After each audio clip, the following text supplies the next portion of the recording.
The new money dopamine trap. Why neuroscience is proving what tradition always knew. Effort, restraint, and character expand pleasure, not shrink it. Yesterday over tea, I was graced by a visit by friends celebrating their 28th wedding anniversary. We sat in my kitchen drinking tea. It was a spontaneous visit that left me feeling love, warmth, and connected to the world. They were raised with the same Yankee values I was, the kind of old money wisdom that values moderation and good character over flash and excess. As we talked, we all agreed that something feels deeply wrong with modern culture. We've normalized living in excess, leaving lights on, throwing things away instead of fixing them, expecting comfort and convenience without effort. We're equally upset watching people overspend and live beyond their means, seemingly without care for the environment or the future. It struck me that we were witnessing a clash between two completely different value systems. Old money was about elegance, frugality, industry, and moderation. New money is about being showy, seeking pleasure, comfort, and convenience at any cost. Perhaps our parents' style of parenting, which we called neglect, was actually essential. They allowed us to solve problems ourselves. This did wonders for our self-esteem. After my friends left, I thought about why this matters more than ever. I thought about our culture and how it has been decided it's wrong to judge any lifestyle choice. In trying not to shame anyone, we've stopped making any judgments. The reality is we can't live without discernment. There is right and wrong. Some paths lead to flourishing, others to destruction. If you equate laws of nature to a higher power, you can't tell God what to do. There are natural laws about how humans flourish, and no amount of wishful thinking or political correctness can change them. The old money virtues, elegance, character, restraint, aren't just nostalgic ideals. They're how humans actually thrived, by refusing to accept the natural laws of nature, that effort creates meaning, that struggle builds strength, that some choices are better than others. We're setting ourselves up for misery and a destroyed nature. New science is now confirming what tradition always intuited. The new money approach is wasteful. New energy demands destroying the environment. It's actually making people miserable. The new money dopamine trap.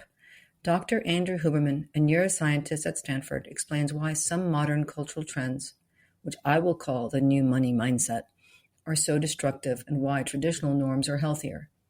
Any high amount of dopamine that comes to you without effort will eventually destroy you. Something that just feels so good that all you had to do was open a package, take a pill, or open a website. That is the slippery slope. As he puts it, the essential truth is this. Dopamine is not about the pursuit of pleasure. It's about the pleasure of pursuit. The new money approach, instant gratification, comfort without effort, pleasure on demand, hijacks this natural system. As Huberman explains, it doesn't just fail to make you happy, it actually damages your ability to feel pleasure from normal experiences. He defines addiction as the progressive narrowing of the things that bring you pleasure. He adds, a great life is where many things bring you pleasure. I would say the new money approach progressively narrows what can bring pleasure, and while the old money approach expands it. I remember the 9-year-old boy I once knew in Gstaad who told us he had never been on a public airplane and went helicopter skiing with his parents every weekend. I wonder how this now 21-year-old must feel. Where is his dopamine baseline? How do normal experiences feel for him now that he's been conditioned to expect such extreme stimulation and comfort? As Huberman notes about the children of the very wealthy, unless your father is like a Warren Buffett who insists that you actually work, the children of very wealthy people often destroy their lives. They destroy their lives because they haven't had to work to have all this stuff, and there's this huge cushion below them. When you're used to getting pleasure without effort, your brain's baseline drops. You need more and more just to feel normal. Then when you get less than you expect, which always happens, you crash below where you started. Neuroscience is telling you what old money knew all along. The old money alternative, meeting real needs. The old money approach understood something profound. Humans have real needs, and meeting them requires effort, discipline, and character.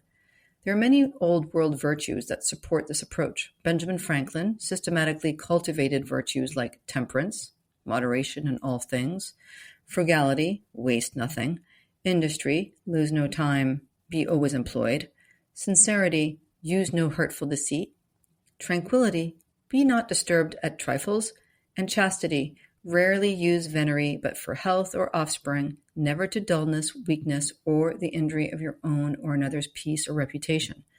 These weren't just quaint historical ideas. They were a complete system for human flourishing that anyone could practice. Abraham Maslow mapped these needs, but he missed something crucial. Each level can only be satisfied through old money virtues. Think of these 5 levels as a pyramid built through character rather than consumption. Level 1, physical needs. Simplicity over excess.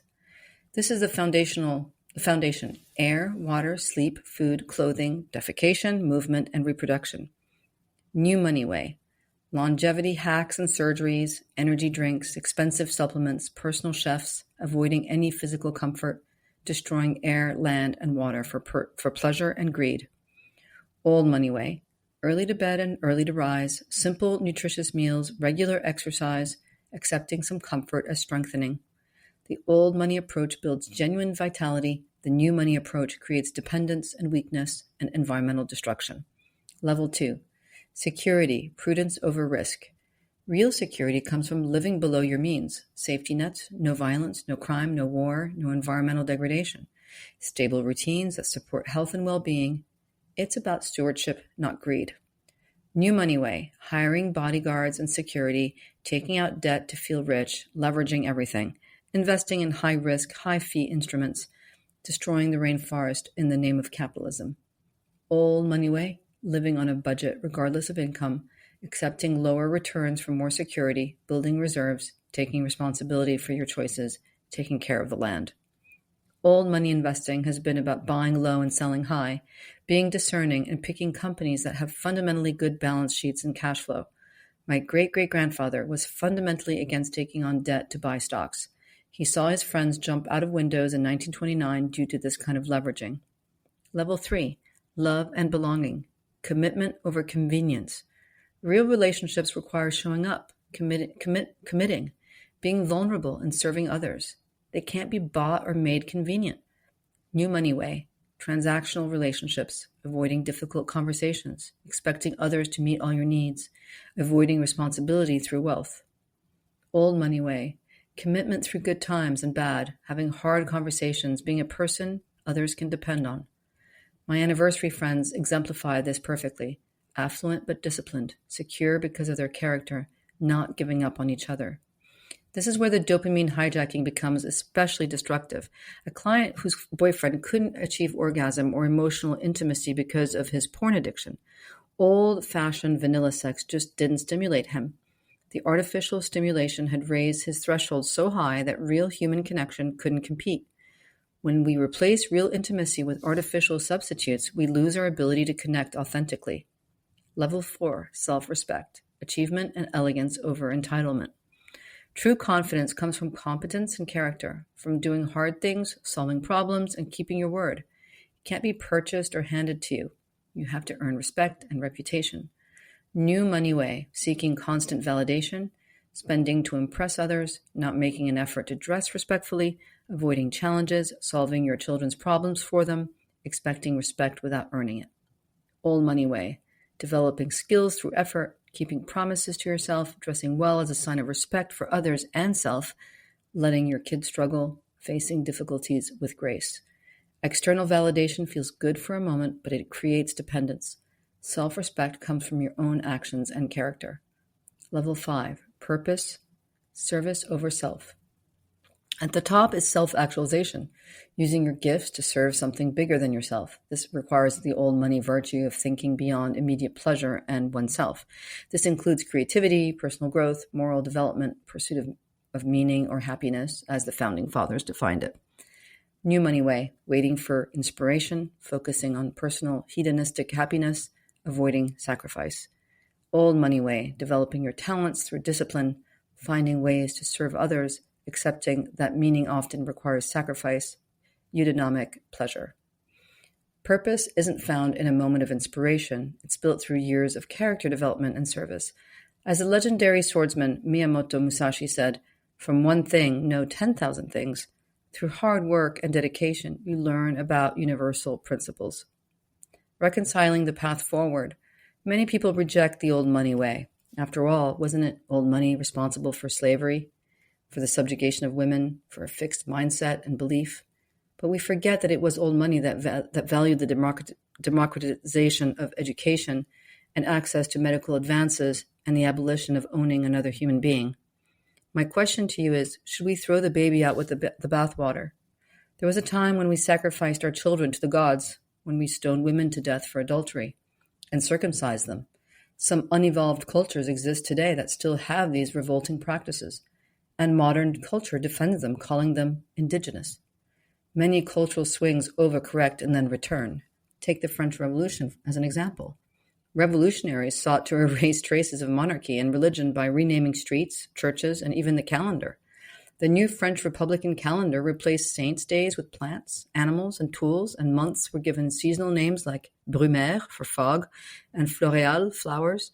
But the radical renamings didn't last. Napoleon abolished the French Republican calendar in 1805, and many streets, churches, and institutions gradually returned to their old names under the Empire and later the Restoration. Interestingly, a few traces stuck, as the Place de la Concorde in Paris. So perhaps it is time to go back to the old money approach, meeting your needs through effort rather than shortcuts. Benefits? You'll have more energy and feel at peace. You'll have less conflict because your relationships are built on character. You'll attract people who share your values of substance over show. You'll wake up with purpose because you're building something meaningful. Abundance is tea with married friends after 28 years together, not a helicopter ride to a mountain few can climb.